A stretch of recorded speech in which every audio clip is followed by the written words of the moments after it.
Olá pessoal, tudo bem? Sou o psicólogo Gilvan, mais uma vez aqui gravando um vídeo, sobre o livro do Bowlby.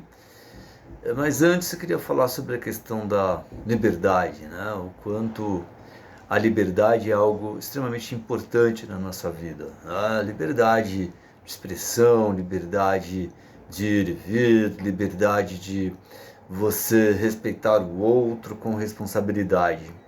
Agora vejam, me parece que tem muitas pessoas que não dão valor a essa liberdade, ao ponto, de chegar em uma manifestação e impedir os outros poderes. Eu acho que isso, é algo fora de cogitação.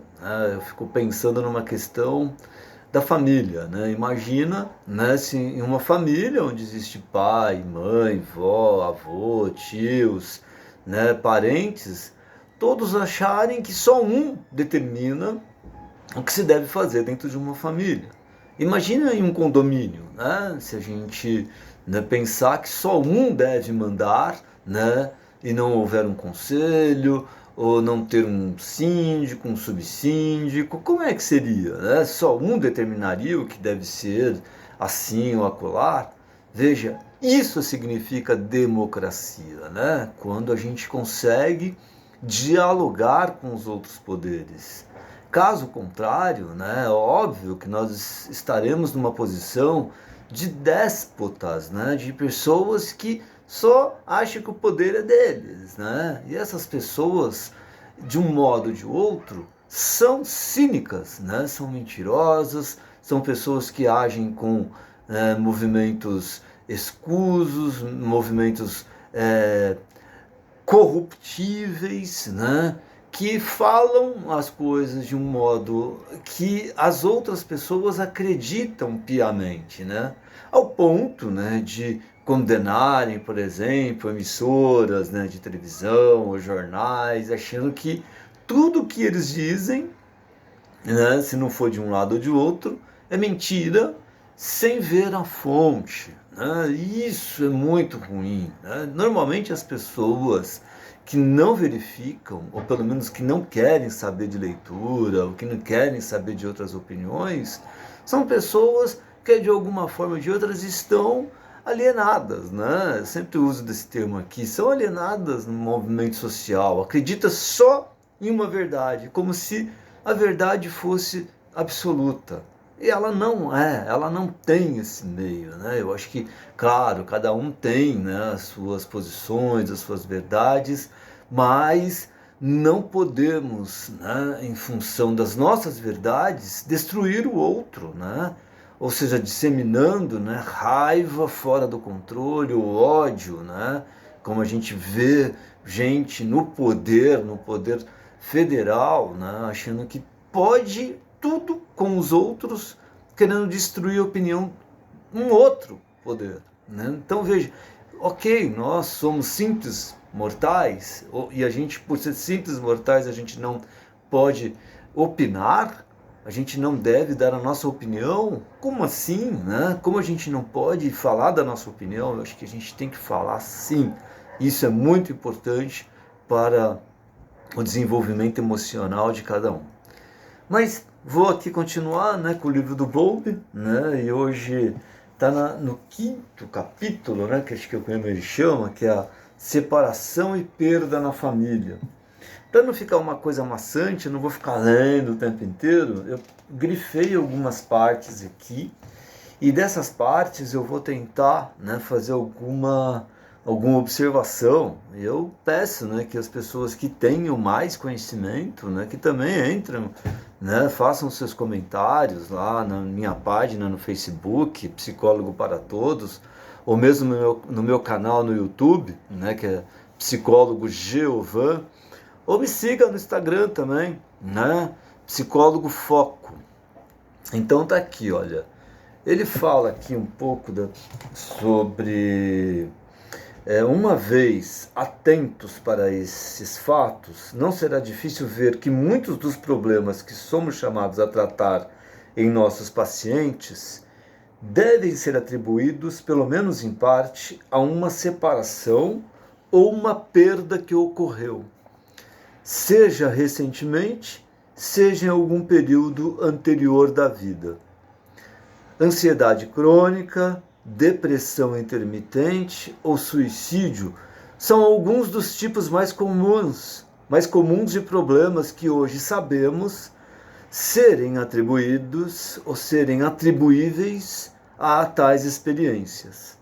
Além disso, sabe-se que as interrupções prolongadas ou repetidas do vínculo entre a mãe e o filho pequeno durante os primeiros 5 anos de vida da criança são especialmente frequentes em pacientes diagnosticados mais tarde como personalidades psicopáticas ou sociopáticas.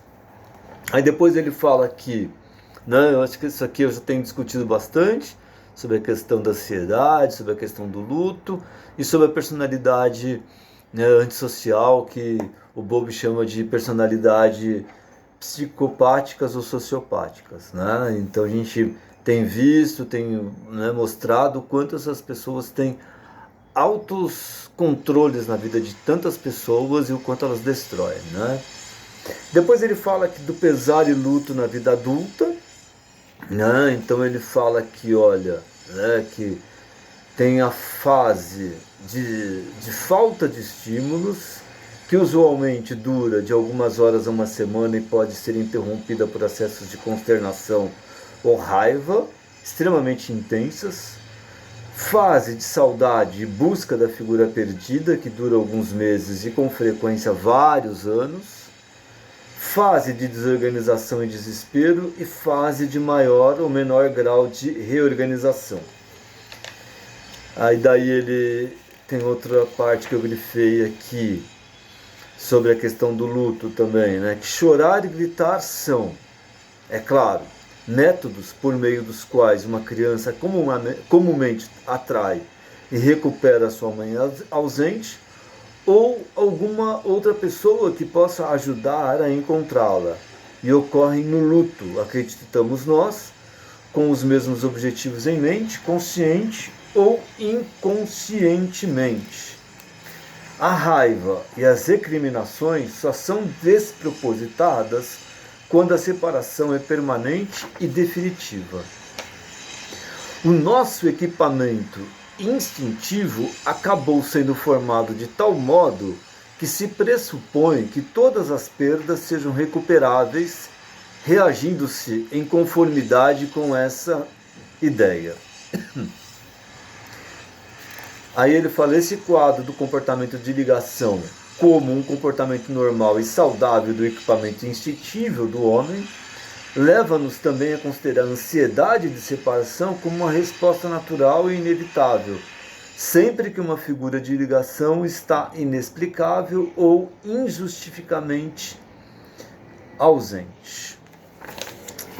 Tem mais alguns aí. O luto tem uma tarefa psíquica muito precisa a executar. A sua função é desligar as lembranças e as esperanças do sobrevivente em relação ao morto. Ok? Deixa eu ver se tem mais algumas coisas que eu grifei aqui. Acho que foi mais ou menos aí. Então, quero falar aqui um pouco, né, sobre a questão da ansiedade, eu quero falar um pouco da questão da depressão e a questão do luto, né? O quanto o luto, de alguma forma ou de outra, né, ele te leva a um processo, né, de vazio tão fora do normal que lhe deixa num esquema de querer ficar mudando o tempo inteiro, mudar fisicamente mesmo, mudar rosto, mudar de casa, mudar de país, mudar... Óbvio que isso é uma experiência ótima, mas às vezes, quando você não tem esse movimento de melhorar o teu luto, ou seja, de você entender que você precisa elaborar, precisa resolver, né, através, né, de como você chegou nesse lugar, né, o que é que aconteceu, será que de fato, né, eu tive problemas na infância tão fora do normal que me deixou nessa paralisação, ou num trauma? Talvez é esse o movimento que vamos falar no próximo vídeo. Um grande abraço e até a próxima.